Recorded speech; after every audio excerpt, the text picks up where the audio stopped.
नमस्कार। स्वागत है आपके अपने YouTube चैनल टारगेट 4 में। हम लोग इस चैनल के माध्यम से जेपीएससी, जेएसएससी और झारखंड के जितने भी कॉम्पिटिटिव एग्ज़ाम होते हैं उसका तैयारी कर रहे थे।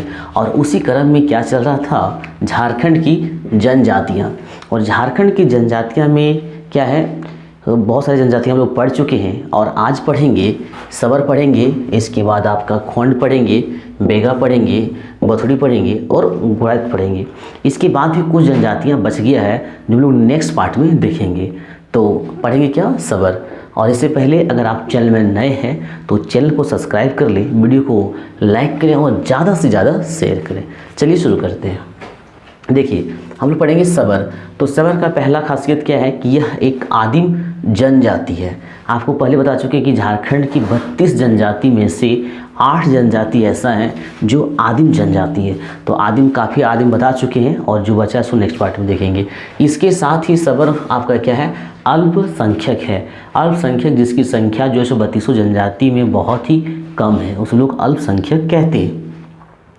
सबर की विशेषता क्या है, सबर की विशेषता क्या है, यह त्रेता युग में जो है इसका उल्लेख मिला है। मतलब कहने का मतलब इतना प्राचीन जनजाति है। अब त्रेता युग में इसका उल्लेख मिला है, तो अगर आप ये पॉइंट याद रखेंगे कि त्रेता युग में सबर का उल्लेख मिला है तो आपको स्वतः याद होगा कि यह एक आदिम जनजाति है, क्योंकि जो जनजाति ज़्यादा प्राचीन है उसी को आदिम जनजाति के कैटेगरी में रखा गया है। ठीक है। इसके बाद इसका भाषा जो है, सबर लोग उड़िया भी बोलते हैं और बांग्ला भी बोलते हैं, इसके अलावा आपका हिंदी भी बोलते हैं। तो उड़िया बोलने का मुख्य रीज़न क्या है कि सबर का जो शाखा है, जो ब्रांच है, उपजाति जो है वह 4 है। जिस तरह से हम लोग खरवार का भी देखे थे या तो फिर अन्य जातियाँ का भी देखे हैं, उपशाखा भी है। तो खड़िया का भी देखे थे, खड़िया का 3 उपशाखा था, दूध खड़िया, ढेलकी खड़िया और पहाड़ी खड़िया। उसी प्रकार से सबर जो जनजाति है, इस जनजाति का 4 उपशाखा है और 4 उपशाखा में केवल एक जिसका नाम है जोहरा या तो झारा सबर। जोहरा सबर, यहाँ देखेंगे जोहरा सबर या तो फिर झारा सबर एकमात्र ऐसा है जो झारखंड में निवास करती है। यानी कि यहाँ आपको ये समझ में आ रहा है कि सबर की 4 शाखा या 4 शाखा में एक शाखा झारखंड में निवास करती है, वो भी केवल एक ही विशेष क्षेत्र में, वह आपका है धालभूम। अब धालभूम सवाल उठता है कि धालभूम जो है वह झारखंड के किस क्षेत्र में है। तो धालभूम के लिए आप क्या करें, हमारा जो भूगोल का वीडियो अपलोड है, भूगोल का वीडियो जो अपलोड है उस वीडियो को आप प्लेलिस्ट से पार्ट 1 पार्ट 2 इस तरह से जो सीरीज में है सारा वीडियो देख लें। आपको क्या क्या भूगोल का पूरा कॉन्सेप्ट ही झारखंड का क्लियर हो जाएगा। इसके बाद आपका चाहे जेपीएससी हो, जेएसएससी हो, कोई भी एग्जाम हो, कहीं कोई कन्फ्यूजन नहीं रहेगा। ना ही आपका धालभूम में कन्फ्यूजन रहेगा, ना ही आपका मानभूम में कन्फ्यूजन रहेगा और ना ही कौन सा क्षेत्र किधर है, और ये आपका सारा भूगोल का जो कॉन्सेप्ट है वह क्लियर होगा। तो याद रखेंगे केवल सबर जनजाति केवल धालभूम क्षेत्र में पाया जाता है। बाकी इसका जो 3 और जो उपशाखा है वह आपका उड़ीसा में पाया जाता है। ठीक है। तो आप देखिए कि सबर का 4 शाखा में से 3 शाखा उड़ीसा में है, एक जोहरा सबर जो है वह कहाँ पे है, झारखंड में है और झारखंड के धालभूम में है। इसका काम जो है खेती करते और मजदूरी करते, और खेती मजदूरी के अलावा ये क्या करते हैं, जंगल के जो वन उत्पाद होते हैं, वो जंगल से जो फूल फल जो मतलब उत्पाद जो होते हैं उसी उत्पाद को क्या करते हैं, संग्रह करते हैं। और गांव घर का जो हाट होता है जो साप्ताहिक तौर पर लगता है उसी में क्या करते हैं, या फिर अगर शहर नज़दीक होता है तो वहाँ पर जाके वन के उत्पाद को क्या करते हैं, बेचते हैं ये। और जनजातीय का इस संबंध जो है वह प्रोटो ऑस्ट्राइड है, जो कि आपको पहले बताया कि अधिकतर जनजाति, झारखंड की अधिकतर जनजाति का जो संबंध है वह प्रोटो ऑस्ट्राइड से है। अब ब्रिटिश काल में देखेंगे, ब्रिटिश काल में अंग्रेज के समय में क्या होता था, इस क्षेत्र में नॉट ओनली आवर झारखंड, केवल झारखंड की बात नहीं करेंगे, पूरा भारत में अंग्रेज अपना शासन सही ढंग से चलाने के लिए समय समय पर कुछ ना कुछ कानून लाते रहते थे ताकि उसे यहाँ शासन चलाने में किसी प्रकार की दिक्कत ना हो। तो उसी के क्रम में 1871 में एक कानून आया था जो ब्रिटिश काल में अंग्रेजों ने ही लाया था। 1871 में एक कानून लाया था। ये क्वेश्चन बहुत इंपॉर्टेंट है, खासकर जेपीएससी सचिवालय लेवल में। क्या है, आपराधिक अधिनियम, आपराधिक जनजाति अधिनियम। याद रखेंगे आपराधिक जनजाति अधिनियम। ये कानून आया था 1871 में और इस कानून के तहत क्या होता था, जैसे कि झारखंड में 32 जनजातियां हैं तो कुछ जनजातियां ऐसा माना मतलब ऐसा कार्य था अपराध का काम करना, इस तरह से क्राइम का काम करना, चोरी कर लेना, लूट लेना, इस तरह का कार्य मतलब करते थे कुछ जनजाति। तो उसी में से सबर जनजाति को ब्रिटिश काल में एक आपराधिक जनजाति कहा गया, आपराधिक जनजाति के कैटेगरी में रखा गया। इसे आप ध्यान रखेंगे, किस जनजाति को, बहुत इंपॉर्टेंट क्वेश्चन बनेगा, किस जनजाति को ब्रिटिश काल में आपराधिक जनजाति में रखा गया था। ठीक है, तो आप याद रखेंगे सबर को और किस कानून के तहत, तो आपराधिक जनजाति अधिनियम 1871। तो अभी हम लोग सबर के बारे में देखें बहुत डिटेल से। इसके बाद भी अब क्या देखें, महाश्वेता देवी जो कि बहुत ही मतलब फेमस एक साहित्यकार है, ठीक है, बहुत ही फेमस महाश्वेता देवी, इनके बारे में हम आपकी डिटेल बताएंगे जब जेपीएससी का सिलेबस में भी है साहित्य, झारखंडी साहित्य और साहित्यकार। साहित्य और साहित्यकार से आपका 5 प्रश्न है। 5 प्रश्न कहने का मतलब आपका 5 × 2 मतलब 10 मार्क्स के साहित्य और साहित्यकार से है। तो जब हम साहित्य के बारे में पढ़ेंगे तो वहाँ पे जनजातियों का भी साहित्य को, फिर सदानों का साहित्य, सबका साहित्य का चर्चा करेंगे। तो महाश्वेता देवी जो है एक साहित्यकार है और इन्होंने जो अपना बुक लिखा है वो सबर जनजातियों पर लिखा है। और इसका गोत्र और युवागिरा नहीं होता है, जबकि आप देख चुके हैं कि गोत्र हर जनजाति में है। इसके अलावा भी आपने देखा था पहाड़िया में भी गोत्र नहीं होता है और युवागिरा भी, वहाँ युवागिरा था पहाड़िया का। तो युवागिरा और गोत्र सबर का दोनों नहीं होता, युवागिरा भी नहीं होता है और गोत्र भी नहीं होता है। इसके बाद इसका जो वधु मूल्य है, वधु मूल्य को क्या कहा जाता है, पोटी कहा जाता है। ठीक है, वधु मूल्य को क्या कहा जाता है, पोटी कहा जाता है। पंचायत का जो प्रमुख होता है, पंचायत का प्रमुख, जैसे एक होता है गांव का प्रमुख, एक होता है पंचायत का प्रमुख। गांव जो होता है केवल गांव का ही प्रमुख होता है और पंचायत में क्या होता है, आपका 4, 5, 6 गांव का एक हेड होता है। उस पंचायत के प्रमुख को अभी प्रेजेंट टाइम में, अभी वर्तमान समय में मुखिया कहा जाता है, जो आपको पता भी होगा। बट उस समय सबर जनजाति में जो पंचायत का प्रमुख होता था उसे प्रधान कहा जाता था। ठीक है, और डोमकच जो है सबर जनजाति का प्रसिद्ध नृत्य है। डोमकच के बारे में हम आपको बता चुके हैं कि डोमकच केवल जनजातियों में नहीं बल्कि गैर जनजातियों में, हिंदुओं में और हिंदुओं में भी ये डोमकच मनाया जाता है। डोमकच क्या था, आपको बताए थे कि शादी के समय में जब लड़का पक्ष के क्या कहते हैं पुरुष लोग बारात चले जाते थे तो जो घर की महिलाएं होती थी वह पुरुष का मतलब कपड़ा पहन कर क्या करती थी, रात को नृत्य करती है, तो उसे हम लोग क्या कहते हैं, डोमकच कहते हैं। तो डोमकच सभी में होता है। यहाँ पे अब इसमें एग्जाम में कैसे प्रश्न बनेगा उस भी चर्चा करेंगे। डोमकच सभी में होता है, जनजाति में भी होता है और गैर जनजाति में भी होता है, लेकिन इस सबर जनजाति में ये ज़्यादा होता है, इसलिए कहा जाता है कि सबर जनजाति में डोमकच प्रसिद्ध है। ठीक है, और पुजारी जो है, पुजारी को कहा जाता है दिहुरी। तो ये सब आपको जो कहीं के जो पुजारी आ रहा है, जो वधु मूल्य आ रहा है, इसका भी सेपरेट वीडियो जो है सो लास्ट में जैसे ही जनजाति खत्म होगा एक सेपरेट वीडियो में मतलब इसको बता दिया जाएगा। और प्रमुख देवता जो होता है जैसे काली, जैसे ये एक तरह से क्या कहते हैं दुर्गा काली जो अवतार होता है, ये काली देवी जो है मनसा के रूप में भी इसका पूजा किया जाता है। तो अभी हम लोग सबर देखें, सबर में जो आपका ये देखेंगे जोहरा शाखा झारखंड में है, एक इस अधिनियम को देखेंगे कि आपराधिक जनजाति माना जाता है झारखंड का। ठीक है, अब क्या देखेंगे, खोंड देखेंगे। खोंड भी बहुत ही फेमस है, इसका एक पॉइंट अगर आप याद रख लेंगे तो यह एक्सेप्शन बन जाता है 32 जनजाति का। वह एक्सेप्शन क्या है, खोंड जनजाति लोग करते क्या है, आप न्यूज़पेपर पढ़ते होंगे तो पेपर में कभी कभी ऐसा आता है कि हाल ही में धनबाद में जैसे या फिर किसी अन्य क्षेत्र में जब पूजा होता है तो नर बलि प्रथा खोंड जनजाति में दिया जाता है। अब नर बलि प्रथा क्या होता है, नर बलि सिंपल से आपको समझ में आ रहा है कि नर का मतलब पुरुष, ठीक है, नर का मतलब मेल और मेल मतलब पुरुष, कहने का मतलब पुरुष हो गया। ठीक है, तो नर बलि यानी आदमी का बलि दिया जाता है। यहाँ तक तो आप सुने भी होंगे, देखे भी होंगे कि मुर्गे का, सफ़ेद मुर्गे या कोई भी मुर्गा हो, बकरी हो, सफ़ेद बकरी हो, जो भी हो, ये सब का बलि दिया जाता है। लेकिन खोंड जनजाति एक ऐसा जनजाति है झारखंड में जो मानव का, पुरुष का मतलब बलि देते हैं और ऐसा अक्सर न्यूज़ में भी कभी कभी देखने को आपको मिलता है।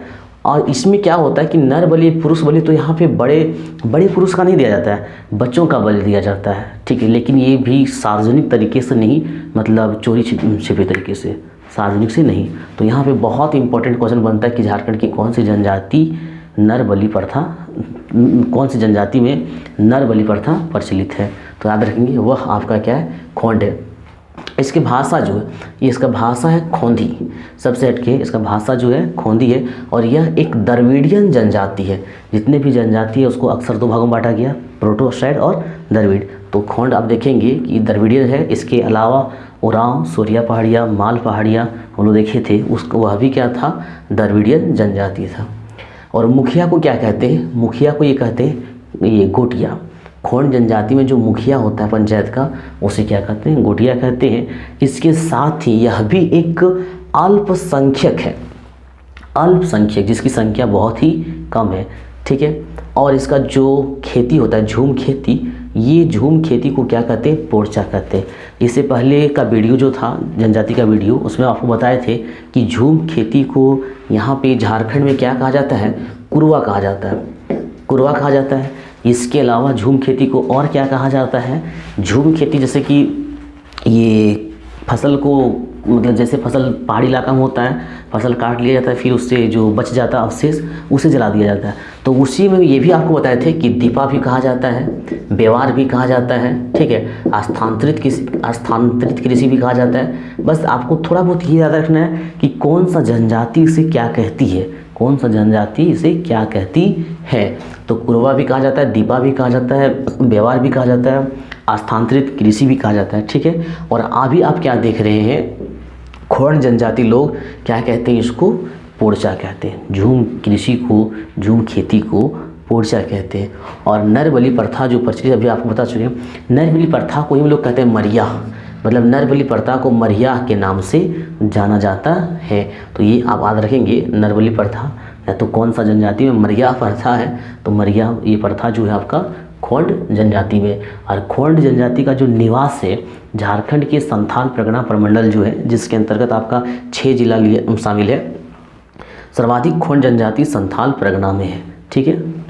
तो दो हम लोग अभी देखे, एक सबर देखे और खोंड देखे। केवल वही विशेष पॉइंट को देख रहे हैं जो आपका बिल्कुल एग्जाम में कहीं ना कहीं देखने को मिल सकता है। आप देखेंगे गोड़ाइत। तो गोड़ाइत क्या है आपको बताते हैं कि जब हम झारखंड का सब शासन व्यवस्था बनाए थे, जैसे यहाँ का जो जनजाति है 32 जनजाति है, उसमें से आपका सिलेबस के अनुसार मुंडा शासन व्यवस्था, नागवंशी शासन व्यवस्था, पढ़ा शासन व्यवस्था। पढ़ा शासन व्यवस्था में उरांव के बारे में पढ़ना था। इसके बाद मांझी परगना शासन व्यवस्था, जिसमें से संथाल के बारे में पढ़ना था, और मुंडा मानकी, जिसमें से होक जनजाति के बारे में पढ़ना था। तो जनजाति का जो सब शासन व्यवस्था था पूरी तरह से कंप्लीट कराया गया है, जिसका लिंक जो है डिस्क्रिप्शन में है। तो उस लिंक से आप सारा सब शासन व्यवस्था को देख सकते हैं। अब यह बात करते हैं शासन व्यवस्था का, बात कैसे याद आया हमें। उसमें हम आपको बताए थे गोड़ाइत। तो गोड़ाइत वहाँ क्या होता था, गांव का एक अधिकारी होता था। और यहाँ पे गोड़ाइत क्या है, ध्यान देंगे, गोड़ाइत एक जनजाति है, जबकि वहाँ पे शासन व्यवस्था में गोड़ाइत क्या होता था, एक अधिकारी होता था। और इसका काम होता था गाँव में संदेश पहुंचाना, गांव में संदेश पहुंचना। जैसे कि मान लीजिए जब गांव का प्रधान है या पढ़ा राजा है और किसी प्रकार की बैठक की सूचना देना, चाहे वह धार्मिक हो, पूजा पाठ की हो या कोई अन्य बैठक है, तो पूरा गांव में जो सूचना देने का काम करता था वह गोड़ाइत करता था। वह एक अधिकारी होता था गांव में। और यहाँ आप देखेंगे कि गोड़ाइत जो है सो एक क्या है, जनजाति है। तो इसे कहा जाता है कि कौन सी जनजाति जो है झारखंड की कौन सी जनजाति जो है पहरेदारी का काम करता है। यह एक मतलब गांव घर का देखभाल भी करता है, पहरेदारी का काम करता है। अब तो पहरेदारी तो पुलिस का काम हो गया है, लेकिन पहले पहरेदारी जो होता था वो गोड़ाइत जनजाति के लोग होते थे जो गांव में रहते थे, रात को जगे रहते थे, ठीक है। तो ये आप इधर इसे याद रखेंगे कि पहरेदारी के रूप में बहुत फेमस है। इसके बाद आप ये देखिए खोंड में आपने क्या देखा, नर बलि का प्रथा के कारण ये फेमस है। एक ऐसा पॉइंट आप कंठस्थ हर जनजाति में रखें। सबर में आप देखिए कि सबर में एक कैसे कहा जाता है, क्या आपराधिक जनजाति कहा जाता है, ठीक है। तो ये आपने देख लिया गोड़ाइत को क्या कहा जाता है, पहरेदारी के तौर पर जाना जाता है। इसके अलावा ये एक अल्पसंख्यक है। अब यहाँ पे क्या हो रहा है, 2-3 जनजाति ऐसा है जो अल्पसंख्यक है। तो जैसे ही जनजाति का टॉपिक खत्म होगा, जो 32 में आउट ऑफ जो भी आपका अल्पसंख्यक रह जाएगा उसका एक लिस्ट हम आपको प्रोवाइड करेंगे। इसका अपना कोई भाषा नहीं है, गोड़ाइत जनजाति जो है इसका कोई अपना भाषा नहीं है। जिस तरह से मुंडारी है, युराओं का भी आपका कुरुक है, तो इसका कोई अपना भाषा नहीं है। और अपना भाषा नहीं है तो ये बोलते हैं क्या है, सदानी बोलते हैं। सदानी जो क्या कहते हैं, गैर जनजातीय भाषा है, तो ये सदानी भाषा का प्रयोग करते हैं। और ये जो पूजा करते हैं वह देवी माई का करते हैं और पुरवैया की पूजा करते हैं। ठीक है, ये जो पुरवैया की पूजा होता है इसमें आप याद रखेंगे कि बकरे की बलि दी जाती है पुरवैया की पूजा में। और इस गोड़ाइत में जो पुजारी होता है, पुजारी को बेगा कहते हैं। तो ये नॉर्मल है पुजारी का। जादू टोना, जो इस जनजाति में जादू टोना का कार्य करते हैं उस व्यक्ति को क्या कहा जाता है, माटी कहा जाता है। तो इस प्रकार सबर हो गया आपका, खोंड हो गया और गोड़ाइत हो गया। अब देखेंगे एक जनजाति बेगा। अब देखिए यहाँ बेगा एक जनजाति है। ठीक है, बेगा एक जनजाति है, जबकि कहीं कहीं पुजारी को भी बेगा कहा जाता है। तो यहाँ पे आप कन्फ्यूजन नहीं करें। ठीक है, बेगा एक जनजाति है और कहीं पुजारी को भी बेगा कहा जाता है। तो बेगा जनजाति का सबसे खासियत, हम बोले हर जनजाति का कुछ ना कुछ, मतलब कहने का मतलब एबिलिटी जो होता है ना, जिस तरह से हर जनजाति का कुछ खासियत होता है उस तरह से हर स्टूडेंट में एबिलिटी होता है। बात है उसको उस तरह से स्टडी करने का, और उस तरह स्टडी के लिए पूरा कंटेंट आपके पास है। अगर इस कंटेंट के आधार पर आप तैयारी करते तो आपका 100% जेपीएससी हो या जेसीसी हो वह क्या हो जाएगा, क्वालिफाई होगा। तो देखेंगे बेगा क्यों फेमस है। ये औषधीय पेड़ पौधा के अच्छे जानकार होते हैं। औषधीय पेड़ पौधा कहने का मतलब जो आयुर्वेदिक होता है, जो जड़ी बूटी का जो जानकार होता है कि कौन से पौधे के जड़ किस बीमारी में काम होते हैं, इसके लिए बेगा बहुत ही प्रसिद्ध है। याद रखेंगे, औषधीय पेड़ पौधे के अच्छे जानकार होते हैं। तो इसका भी खासियत हो गया, जड़ी बूटी के जानकार होते हैं। और बेगा लोग जो है सो बाघ को अपना पवित्र पशु मानते हैं। नाम से भी याद रख सकते हैं, बेगा और बाघ ऐसे भी आप याद रख सकते हैं। बेगा लोग जो होते हैं बाघ को अपना पवित्र पशु मानते हैं। और मुख्य देवता जो होता है बड़ा देवता होता है। ये जो मुकदम है ये आया हुआ एग्जाम में है। ठीक है, आया हुआ है। बेगा के जो मुखिया होते हैं वो मुकदम कहलाते हैं। ठीक है, और बेगा जनजाति की जो विशेषता है संयुक्त परिवार, क्योंकि यहाँ पे ये एक तरह से विशेषता हो गया, क्वालिटी हो गया। क्योंकि जितने भी जनजाति वो परिवार जो होता है एकल होता है, जो कि पिछली वीडियो में पूरा डिटेल्स के साथ बता चुके हैं, एकल होता है जो। और यहाँ आप देख रहे हैं कि बेगा जनजाति आपका क्या है, संयुक्त परिवार है। इसके अलावा आपने देखा बेगा जड़ी बूटी के लिए फेमस है। इसके साथ ही आप एक याद रखेंगे रसनावा त्यौहार। रसनावा त्यौहार जो है 9 साल में, प्रत्येक 9 साल में एक बार मनाया जाता है। तो रसनावा त्यौहार कौन सा जनजाति में है, बेगा में है। इसके अलावा प्रत्येक प्रथम वर्ष जो होता है साल का, उसमें एक चेरता का त्यौहार मनाया जाता है। इसमें क्या होता है, जो गाँव के बच्चे लोग होते हैं उसको खिलाया जाता है। और ख़ास कर ये जब नया अन्न होता है उस समय मतलब ये मनाया जाता है।